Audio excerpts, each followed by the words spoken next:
واللہ یعلم ما تسرون وما تعلنون، اور جو کچھ تم چھپاتے ہو یا ظاہر کرتے ہو اللہ سب کچھ جانتا ہے.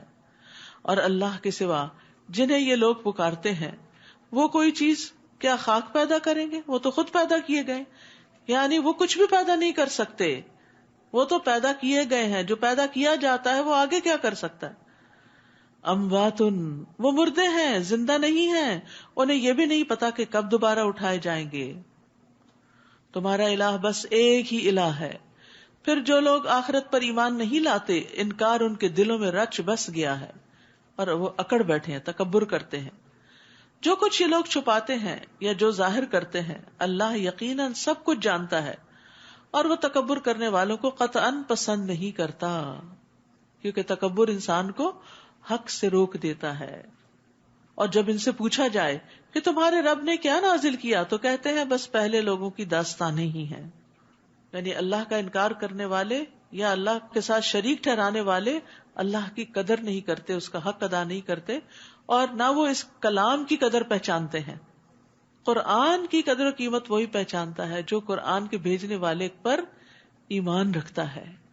تو یہ ایمان ہی کی لذت اور چاشنی ہوتی ہے جو انسان پھر اللہ ہی کے حکم سے دیگر چیزوں پر ایمان لا کر محسوس کرتا ہے. اور یہ اس لیے کہتے ہیں کہ قیامت کے دن اپنے بوجھ تو پورے کے پورے اٹھائیں، اور کچھ ان لوگوں کے بھی جنہیں وہ بغیر علم کے گمراہ کرتے رہے. دیکھو کیسا برا بوجھ ہے جو وہ اٹھائیں گے. ان سے پہلے بھی لوگ حق کے خلاف چالیں چلتے رہے ہیں، پھر اللہ نے ان کے مکر کی عمارت کو بنیادوں سے اکھاڑ پھینکا اور اوپر سے چھت بھی ان پر گرا دی، اور انہیں عذاب ایسی جگہ سے آیا جہاں سے ان کا وہم و گمان بھی نہ تھا. ثم یوم القیامت یخزیہم، پھر قیامت کے دن اللہ انہیں رسوا کرے گا، یعنی دنیا میں بھی کیا اور آخرت میں بھی کرے گا، اور پوچھے گا وہ میرے شریک کہاں ہیں جن کے بارے میں تم اہل حق سے جھگڑا کیا کرتے تھے. اور جن لوگوں کو دنیا میں علم دیا گیا وہ کہیں گے آج کافروں کے لیے رسوائی اور بدبختی ہے. الذین تتوفاہم الملائکۃ ظالمی انفسہم، وہ کافر جو اپنے آپ پر ظلم کر رہے ہوتے ہیں، جب فرشتے ان کی روح قبض کرنے آتے ہیں تو ہتھیار ڈال دیتے ہیں اور کہتے ہیں ہم کوئی برے کام تو نہیں کرتے تھے. فرشتے کہیں گے کیوں نہیں کر رہے تھے؟ جو کچھ تم کر رہے تھے اللہ یقیناً اسے خوب جانتا ہے. فادخلوا ابواب جہنم خالدین فیہا فلبئس مثوی المتکبرین، اب جہنم کے دروازوں سے اس میں داخل ہو جاؤ، تم ہمیشہ اس میں رہو گے، غرض تکبر کرنے والوں کا بہت برا ٹھکانہ ہے. تو ان آیات سے پتہ چلتا ہے کہ مرنے کے فوراً بعد ہی روح پہ عذاب شروع ہو جاتا ہے، کیونکہ وہ کہتے ہیں نا کہ فادخلوا ابواب جہنم، ادھر سے جانیں نکالی، ادھر سے ان کو جہنم میں بھیجا. یعنی جس دن وہ فوت ہوں گے اور ان کی روحیں نکل جائیں گی، ان کی قبروں میں ان کے جسموں کو جہنم کی تپش اور گرم لو پہنچے گی، اور ان کی روحیں جو ہیں وہ جہنم میں پھینکی جائیں گی سجین میں. پھر جب قیامت کا دن آئے گا تو ان کی روحوں کو ان کے جسموں میں داخل کر کے ان کو ہمیشہ ہمیشہ کے لیے پھر جہنم میں چھوڑ دیا جائے گا. بس دنیا کی زندگی ہے موج میلہ، مرنے کے بعد جسم اور روح دونوں مصیبت میں الگ الگ، ان دونوں کا آپس میں کنیکشن بھی رہتا ہے. جیسے سورج اور ہمارا کنیکشن، سورج کروڑوں میل دور ہے لیکن اس کی شعاعیں ہم پر پڑتی ہیں اور ہم محسوس کرتے ہیں گرمی، سردی، جلن. اسی طرح جسم اور روح کتنے بھی دور ہوں ان کا آپس میں اسی طرح کا کنیکشن ہوتا ہے. جو عذاب روح پہ ہو رہا ہوتا ہے وہ جسم محسوس کرتا ہے. تو اس لیے مرتے ہی عذاب کی خبر دے دی گئی کہ عذاب میں داخل ہو جاؤ. رسول اللہ صلی اللہ علیہ وسلم نے فرمایا اگر وہ گناہگار آدمی ہو یعنی مرنے والا تو فرشتے کہتے ہیں اے خبیث روح نکل جو خبیث جسم میں رہی، قابل مذمت ہو کر اس میں سے نکل، ذلیل ہو کے نکل، کھولتے ہوئے پانی اور کانٹے دار کھانے کی خوشخبری قبول کر لو، یعنی اب تمہارے لیے یہ انجام ہے، اور اس کے علاوہ دیگر انواع و اقسام کے عذاب کی بھی خوشخبری قبول کر لو. اس کے سامنے یہ جملے بار بار دہرائے جاتے ہیں یہاں تک کہ اس کی روح نکل جاتی. یعنی موت کے وقت بھی جب جان لی جا رہی ہوتی ہے تو اس کو ڈانٹ پڑ رہی ہوتی ہے اور اس کو آئندہ کے لیے بھی بری خبریں سنائی جا رہی ہوتی. اس وقت حسرتوں کا کیا عالم ہوگا. اور یہی بات جب پرہیزگاروں سے پوچھی جاتی ہے کہ تمہارے رب نے کیا نازل کیا تو وہ کہتے ہیں بھلائی ہی بھلائی، یعنی انہیں سارے قرآن کے اندر خیر نظر آتی ہے. ایسے لوگ جنہوں نے اچھے کام کیے ان کے لیے اس دنیا میں بھی بھلائی ہے اور آخرت کا گھر تو بہت بہتر ہے، اور تقوی والوں کے لیے کیا ہی اچھا گھر ہے، یعنی آخرت کا۔ وَلَنِعْمَ دار المتقین، دار المتقین کتنا خوبصورت ہے، کتنا عمدہ ہے۔ تو دنیا کی بھلائی کیا ہے؟ پاکیزہ زندگی، اور آخرت کی بھلائی نعمتوں بھری جنتیں۔ جنات عدن يدخلونها، دائمی باغات جن میں وہ داخل ہوں گے، ان میں نہریں جاری ہوں گی، اور جو کچھ بھی وہ چاہیں گے انہیں وہاں ملے گا۔ اللہ تعالیٰ پرہیزگاروں کو اسی طرح جزا دیتا ہے۔ انسان کی بہت سی خواہشات ہیں، کہتے ہیں نا کہ ہزاروں خواہشیں ایسی کہ ہر خواہش پہ دم نکلے، بہت نکلے میرے ارمان مگر پھر بھی کم نکلے۔ تو دنیا میں تو انسان کی بے شمار خواہشات ہیں جو پوری ہو نہیں پاتی۔ آپ جتنی محنت کر لیں، کوشش کر لیں، طلب کر لیں، لیکن وہ ساری چیزیں نہیں پوری ہوں گی جو آپ حاصل کرنا چاہتے ہیں۔ لیکن اللہ نے ان خواہشات کے پورا ہونے کی ایک جگہ رکھ دی، دائمی باغات، جنات و عدن، جن میں وہ داخل ہوں گے، ان میں نہریں جاری ہوں گی، اور جو کچھ بھی وہ چاہیں گے انہیں ملے گا۔ تو اللہ تعالیٰ پرہیزگاروں کو ایسی ہی جزا دیتا ہے۔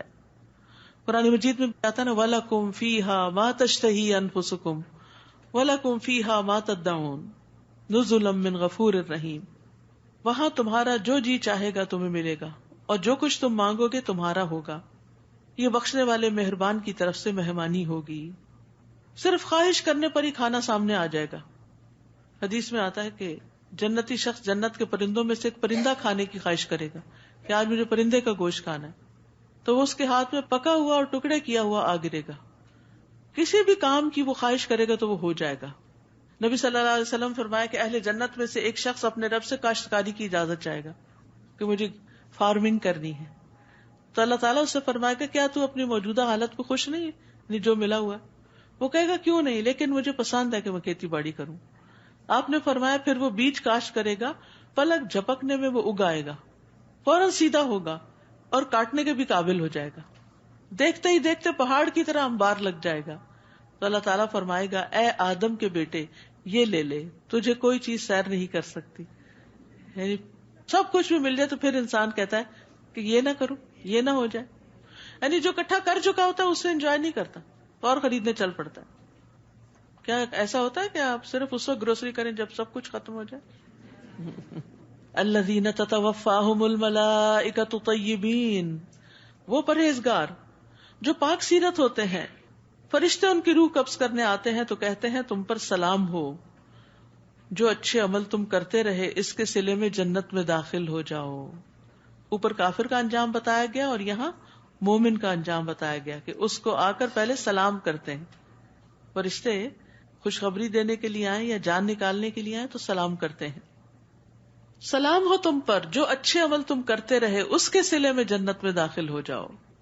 یعنی جنت میں جانے کے لیے بہرحال اعمال چاہیے، اگرچہ وہ کافی نہیں، باقی اللہ کی رحمت ہو جائے گی، لیکن نیک عمل کے بغیر پھر صرف انسان خوش فہمی میں جیتا ہے۔ هل ينظرون الا ان تأتيهم الملائکہ، کیا اب یہ لوگ اس بات کا انتظار کر رہے ہیں کہ ان کے پاس فرشتے آئیں یا تیرے رب کا حکم آ جائے؟ ان سے پہلے بھی لوگوں نے یہی کچھ کیا تھا، اللہ نے تو ان پر ظلم نہیں کیا، وہ خود ہی اپنے آپ پر ظلم کر رہے تھے۔ پھر انہیں اپنے اعمال کے برے نتائج سے دوچار ہونا پڑا، اور جس عذاب کا وہ مذاق اڑایا کرتے تھے اسی نے انہیں گھیر لیا۔ اور یہ مشرکین کہتے ہیں اگر اللہ چاہتا تو نہ ہم اللہ کے سوا کسی چیز کی عبادت کرتے اور نہ ہمارے آباء و اجداد، نہ ہی ہم اس کے حکم کے بغیر کسی چیز کو حرام قرار دیتے۔ ان سے پہلے لوگوں نے بھی یہی کچھ کیا تھا، رسولوں پر تو صرف یہی ذمہ داری ہے کہ وہ واضح طور پر پیغام پہنچا دیں۔ ہم نے ہر امت میں ایک رسول بھیجا جو انہیں یہی کہتا تھا کہ اللہ کی عبادت کرو اور طاغوت سے بچو۔ پھر کچھ ایسے لوگ تھے جنہیں اللہ نے ہدایت دے دی اور کچھ ایسے تھے جن پر گمراہی ثابت ہو گئی، سو تم زمین میں چل پھر کر دیکھ لو کہ جھٹلانے والوں کا انجام کیا ہوا۔ ایسے لوگوں کی ہدایت کے لیے آپ کتنی ہی خواہش کریں، اللہ جسے گمراہ کر دے اسے کوئی ہدایت نہیں دے سکتا اور ان کا کوئی مددگار بھی نہیں۔ اور وہ اللہ کی پکی قسمیں کھا کر کہتے ہیں کہ جو مر جاتا ہے اللہ اسے دوبارہ نہیں اٹھائے گا۔ اٹھائے گا کیوں نہیں؟ یہ تو ایسا وعدہ ہے جسے پورا کرنا اللہ کے ذمہ ہے، لیکن اکثر لوگ جانتے نہیں۔ اللہ نے ہر چیز جوڑا جوڑا پیدا کی ہے، تو زندگی کا جوڑا موت ہے اور موت کا جوڑا زندگی. کنتم امواتن، ہم کیا تھے؟ مردہ. فاحیاکم، ہو گئے زندہ. ثم یمیتکم، پھر ہوں گے مردہ. ثم یحییکم، پھر زندہ ہوں گے. لیکن اس کے بعد کوئی موت نہیں. قیامت کے دن موت کو ذبح کر دیا جائے گا. تو اہل جہنم اتنا روئیں گے کہ اگر وہ مر سکتے غم سے تو مر جاتے، اور اہل جنت بہت خوش ہو جائیں گے کہ اللہ نے ان کی چھوٹی موٹی اطاعت کو قبول کر لیا ہے. یہ اٹھانا اس لیے ضروری ہے کہ اللہ ان پر وہ حقیقت واضح کر دے جس میں یہ اختلاف کر رہے ہیں، اور اس لیے بھی ضروری ہے کہ کافر جان لیں کہ وہی جھوٹے تھے. تو ہم جب کسی چیز کا ارادہ کر لیتے ہیں تو بس اتنا ہی کہہ دیتے ہیں کہ ہو جا، تو وہ ہو جاتی ہے. تو اگر کسی کا اس بات پر ایمان ہو کہ اللہ تعالیٰ صرف کن کہہ کے سب کچھ کر سکتا ہے، تو پھر اس طرح کی باتیں کرنا کہ کیا اللہ تعالیٰ کوئی ایسی چیز پیدا کر سکتا ہے کہ جس کو وہ خود نہ اٹھا سکے، یہ سوال اس کے ذہن میں پیدا ہوتے ہیں جو اللہ کی قدر نہیں کرتا، جو اللہ کو پہچانتا نہیں اور اس کی طاقت کو نہیں جانتا، جو اس کی معرفت نہیں رکھتا. اور جن لوگوں نے ظلم سہنے کے بعد اللہ کے لیے گھر بار چھوڑے، ہاجرو، ہجرت کی، ہم انہیں دنیا میں بھی بہت اچھا ٹھکانہ دیں گے، اور آخرت کا اجر تو بہت بڑا ہے، کاش وہ لوگ جانتے ہوتے. یاد رکھیے، جو شخص اللہ کی خاطر کوئی چیز چھوڑ دیتا ہے، اللہ اس کو اس سے بہتر عطا کرتا ہے. چاہے کوئی کھانے کی چیز ہو، چاہے کوئی استعمال کی چیز ہو، جس کو چھوڑنے میں اللہ کی رضا مطلوب ہو، یا اپنا گھر بار اور وطن ہو. اور آخرت کا اجر تو بہت بڑا ہے، کاش وہ لوگ جانتے ہوتے. کاش لوگوں کو پتا ہوتا کہ اللہ نے ایسے لوگوں کے لیے جو اللہ کی خاطر گھر بار چھوڑ دیتے ہیں، ان کے لیے کتنا بڑا اجر لکھ رکھا ہے، تاکہ ان کا شوق اور بڑھ جاتا. یعنی جن لوگوں نے صبر کیا اور اپنے رب پر ہی بھروسہ کرتے ہیں. آپ سے پہلے ہم نے جتنے بھی رسول بھیجے ہیں وہ آدمی ہی ہوتے تھے جن کی طرف ہم وحی کرتے تھے، لہٰذا اگر تم خود نہیں جانتے تو اہل علم سے پوچھ لو. ان رسولوں کو ہم نے واضح دلائل اور کتابیں دے کر بھیجا تھا، اور آپ کی طرف یہ ذکر یعنی قرآن اس لیے نازل کیا گیا ہے تاکہ آپ لوگوں کو واضح طور پر بتا دیں کہ ان کی طرف کیا چیز نازل کی گئی ہے، اس لیے کہ وہ اس میں غور و فکر کریں.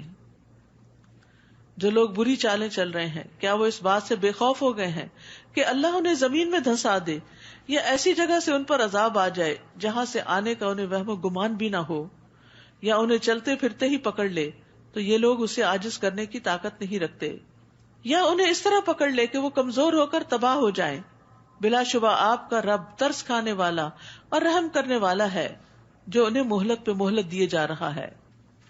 اولم یروا الی ما خلق اللہ من شیء، کیا ان لوگوں نے اللہ کی پیدا کردہ اشیاء میں سے کسی چیز کو بھی نہیں دیکھا کہ اس کا سایہ کیسے دائیں سے بائیں اور بائیں سے دائیں اللہ کے سامنے سجدہ کرتے ہوئے ڈلتا رہتا ہے. یعنی سائے کو دیکھ کے ہم کبھی نہیں سوچتے کہ سجدہ کر رہا ہے. اور یہ سب چیزیں انتہائی عجز کا اظہار کر رہی ہیں، باقی چیزیں بھی اللہ کے آگے جھکی ہوئی ہیں. آسمانوں اور زمین میں جتنی مخلوق ہے اور فرشتے بھی سب اللہ ہی کو سجدہ کرتے ہیں اور کبھی تکبر نہیں کرتے. وہ اپنے رب سے ڈرتے رہتے ہیں جو ان کے اوپر ہے، اور وہی کام کرتے ہیں جو انہیں حکم دیا جاتا ہے. سجدہ کر لیجیے. یہاں سجدہ کرنے کی کیا حکمت ہے؟ کیونکہ فرشتوں نے سجدہ کیا تھا نا، یا فرشتوں کا ذکر ہے، تو ہمیں بھی سجدہ کرنا چاہیے.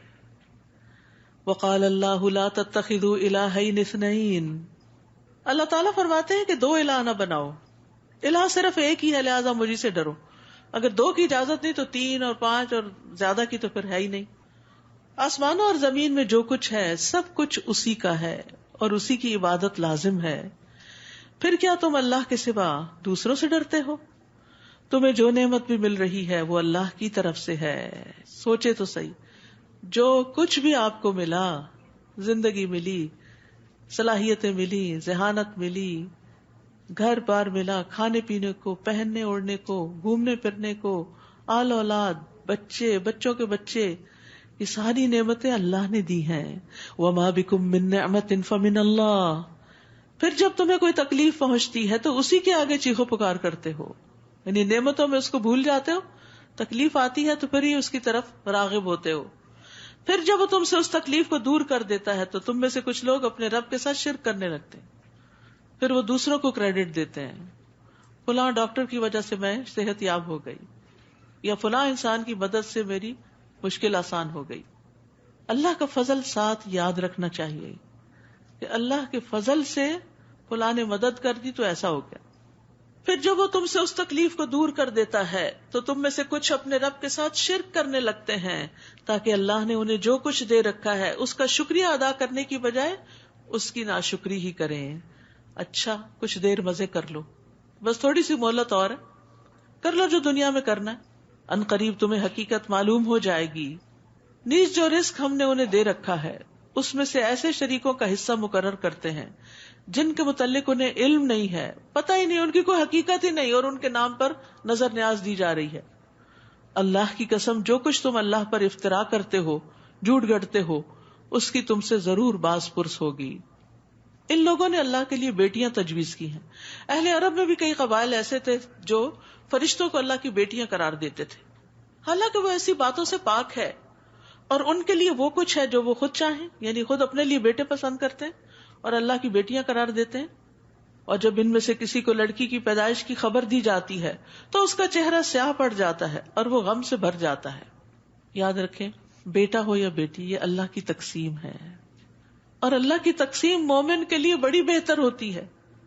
ہم سمجھتے ہیں کہ نہیں بیٹی نہیں، بیٹا ہی ہمیں فائدہ دے گا، تو بعض اوقات بیٹی وہ کچھ دیتی ہے جو بیٹا نہیں دیتا. وَلَيْسَ الذَّكَرُ كَالْأُنثَىٰ. لیکن اہل عرب یہ بات سمجھتے نہیں تھے، اور آج کی جاہلیت میں بھی آپ دیکھیں کہ بیٹیوں کی پیدائش پہ لوگ غمگین ہو جاتے ہیں کہ ان کو بیٹی کی پیدائش کی خبر دی جاتی ہے تو یہ غمگین ہو جاتے ہیں. اور یہ کس کا فعل ہے؟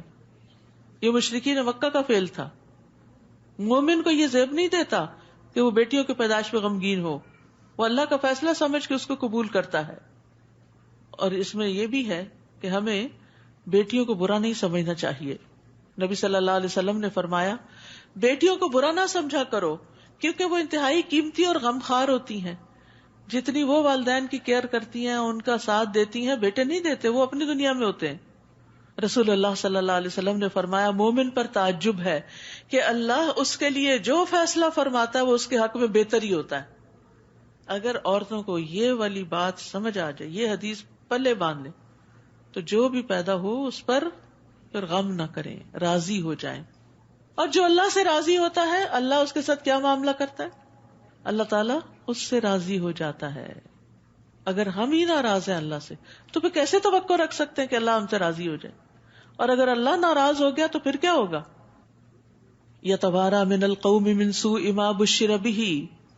اور دی ہوئی خبر سے عار کی وجہ سے لوگوں سے چھپتا پھرتا ہے اور سوچتا ہے آیا اس لڑکی کو ذلت کے باوجود زندہ ہی رہنے دے یا زمین میں گاڑ دے.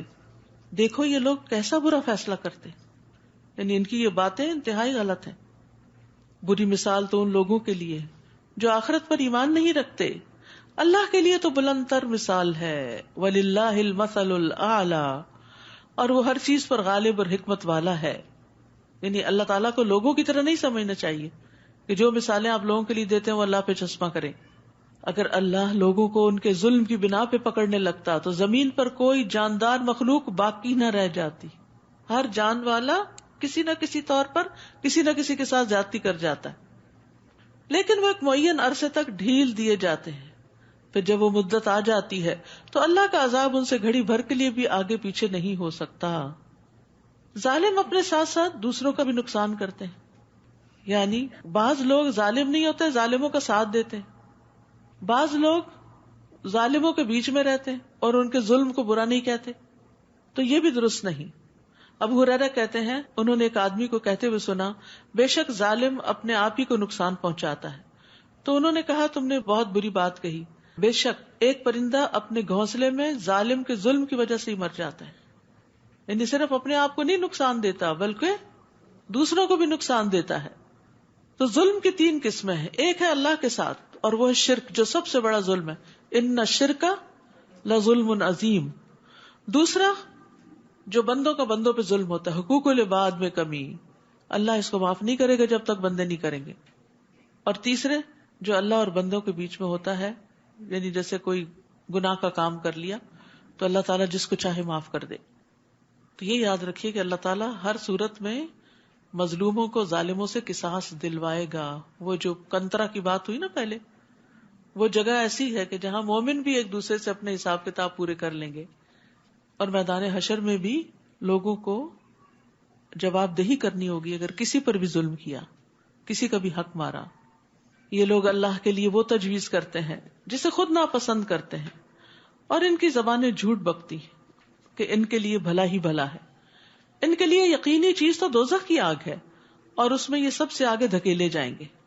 اللہ کی قسم، ہم آپ سے پہلے بہت سی امتوں کی طرف رسول بھیج چکے ہیں. تو یہی ہوتا رہا ہے کہ شیطان انہیں ان کے کرتوت مزین کر کے دکھاتا رہا، اور آج بھی شیطان ہی ان کا دوست بنا ہوا ہے، اور انہیں دردناک عذاب ہوگا. تو انسان جس کی اطاعت کرتا ہے وہ اس کا دوست کہلاتا ہے، ولی کہلاتا ہے. ہم نے آپ پر یہ کتاب صرف اس لیے نازل کی کہ جن باتوں میں یہ لوگ اختلاف کر رہے ہیں ان کے بارے میں آپ ان پر واضح کر دیں. نیز یہ کتاب ایمان لانے والوں کے لیے ہدایت اور رحمت بھی ہے، یعنی اختلاف کو ختم کرنے والی بھی ہے اور ہدایت اور رحمت بھی ہے. اور اللہ ہی نے آسمان سے پانی برسایا جس سے زمین کو اس کے مردہ ہونے کے بعد زندہ کیا. بارش، اس میں بھی ان لوگوں کے لیے نشانی ہے جو غور سے سنتے ہیں. بارش کی آواز بھی ہوتی ہے نا. نیز تمہارے لیے چوپایوں میں بھی عبرت کے نشان موجود ہیں. ان کے پیٹوں میں غذا کا فضلہ اور خون موجود ہوتا ہے، تو ان دونوں چیزوں کے درمیان سے ہم تمہیں خالص دودھ پلاتے ہیں جو پینے والوں کے لیے خوشگوار ہوتا ہے. سبحان اللہ. گائے چارہ کھاتی ہے، معدے میں جاتا ہے، اس سے فضلہ بھی بنتا ہے، پیشاب اور گوبر بنتا ہے، اور دوسری طرف خون بنتا ہے. ان دو چیزوں کے بیچ میں خالص دودھ بھی پیدا ہوتا ہے. یہ اللہ کی بہت بڑی قدرت کی نشانی. یہ تقسیم کون کرتا ہے، یہ ڈسٹریبیوشن کون کرتا ہے کہ ہاضمے کے بعد کون سی چیز کس نالی میں جانی چاہیے. ورنہ اگر دودھ کی نالی میں تھوڑی سی بھی آمیزش ہو جائے کسی اور چیز کی تو دودھ پینے کے لائق نہ رہے. دودھ بڑی بہترین چیز ہے، دودھ کا تحفہ واپس نہیں کرنا چاہیے. نبی صلی اللہ علیہ وسلم نے فرمایا 3 چیزیں لوٹائی نہ جائیں، تکیہ، تیل اور دودھ. تیل میں خوشبو ہے، تیل کے لیے عربی میں لفظ دہن ہے. دودھ پلانا باعث اجر ہوتا ہے. نبی صلی اللہ علیہ وسلم نے فرمایا جو شخص کسی کو ہدیے میں چاندی یا سونا دے، یعنی کوئی گولڈ کا گفٹ دے، یا کسی کو مشکیزہ دے، کوئی استعمال کی چیز دے، یا کسی کو دودھ پلا دے، تو یہ ایسے ہے جیسے غلام کو آزاد کرنا یا اس کی آزادی میں قیمت دینا. کیونکہ آج کے دور میں تو غلام نہیں، تو غلام کو آزاد کرنے کا بہت بڑا ثواب ہے، کیونکہ غلام آزاد کرنا اپنے آپ کو جہنم سے آزاد کروانا ہے. تو اس کے آلٹرنیٹ کیا ہے کہ انسان جہاں جس چیز کی ضرورت ہو وہ چیز دے دے. خواب میں اگر کوئی دودھ دیکھتا ہے تو یہ فطرت کی علامت ہے، یعنی وہ دین پر ہے. رسول اللہ صلی اللہ علیہ وسلم نے فرمایا میں نے خواب میں اتنا دودھ پیا کہ میں دودھ کی سیرابی دیکھنے لگا جو میرے ناخنوں پر بہہ رہی تھی. پھر میں نے پیالہ عمر کو دے دیا. صحابہ نے پوچھا اس کی تعبیر کیا؟ آپ نے فرمایا علم. دودھ پی کر دعا بھی پڑھنی چاہیے، اللہم بارک لنا فیہ وارزقنا خیرا منہ، یا اللہم بارک لنا فیہ وزدنا منہ، کہ اللہ تو ہمارے لیے اس میں برکت عطا فرما اور ہمیں اس سے زیادہ دے. نیز کھجور اور انگور کے پھلوں سے بھی کیا کیا نعمتیں اللہ نے پیدا کی. اور روزے میں تو اب یہ نعمتیں آپ کو بہت اچھی لگ رہی ہوگی. دودھ کا ذکر ہے اور پھلوں کا اور انگوروں کا.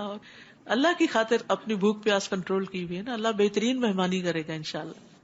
اللہ ہمیں حوض کوثر سے بھی پلائے اور سلسبیل کے چشموں سے بھی پلائے اور اپنے ہاتھ سے بھی شراب طہور پلائے. وسقاہم ربہم شرابا طہورا، کیونکہ اس پیاس کا مقصد اس کے سوا کچھ نہیں کہ اپنے رب کو راضی کریں. نیز کھجور اور انگور کے پھلوں سے بھی ہم تمہیں ایک مشروب پلاتے ہیں جسے تم نشہ آور بھی بنا لیتے ہو اور عمدہ رزق بھی. اور وہ کیا انگور کی شراب بنائی جاتی تھی. اہل دانش کے لیے اس میں بھی ایک نشانی، یعنی اللہ نے اتنا پاک رزق پیدا کیا تو اپنے لیے خراب چیزیں بناتے اس سے. نیز آپ کے رب نے شہد کی مکھی کی طرف وحی کی کہ پہاڑوں میں، درختوں میں اور انگور وغیرہ کی بیلوں میں اپنا گھر بناؤ، چھتا بناؤ. پھر ہر قسم کے پھل سے اس کا رس چوسو اور اپنے رب کی ہموار کردہ راہوں پر چلتی رہو. ان مکھیوں کے پیٹ سے مختلف رنگوں کا مشروب شہد نکلتا ہے جس میں لوگوں کے لیے شفا ہے. یقیناً اس میں ایک نشانی بھی ہے ان لوگوں کے لیے جو غور و فکر کرتے ہیں.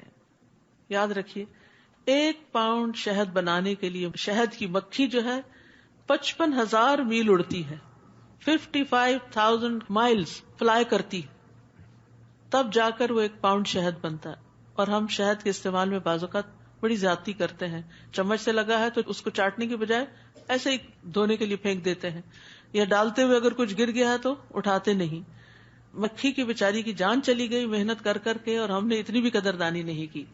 اور یہ سارا پروسیس یہاں بتا دیا گیا کہ مکھی پھولوں میں سے رس نکالتی ہے، پھر اپنے چھتے تک لے کے جاتی ہے، پھر وہ چھتے میں رہنے والی مکھیوں کو دیتی ہے وہ رس، جو اسے ایک دوسرے کو ٹرانسفر کرتی رہتی ہیں جب تک کہ رطوبت جو ہے 70% سے 20% نہ ہو جائے. اور اس طرح وہ رس جو ہے وہ ٹرانسفارم ہوتا ہوتا شہد بن جاتا ہے. اور مکھی اپنے وزن جتنا بوجھ اٹھا لیتی، جبکہ آج بڑے سے بڑا جہاز اپنے وزن کا صرف 1/4 اٹھا سکتا ہے، اور ہم اپنے وزن کا کتنا اٹھا سکتے؟ جتنا ہمارا وزن ہے آپ سب کو پتہ ہی ہوگا، یہ ڈر کے مارے نہیں کیا ہوگا. کیا اتنا بوجھ ہم اٹھا لیتے ہیں؟ ہم اتنا بوجھ نہیں اٹھا سکتے. بچہ ذرا سا بڑا ہو جائے تو ہم کہتے ہیں اب نہیں اٹھایا جاتا، اس کو پرام میں ڈالو.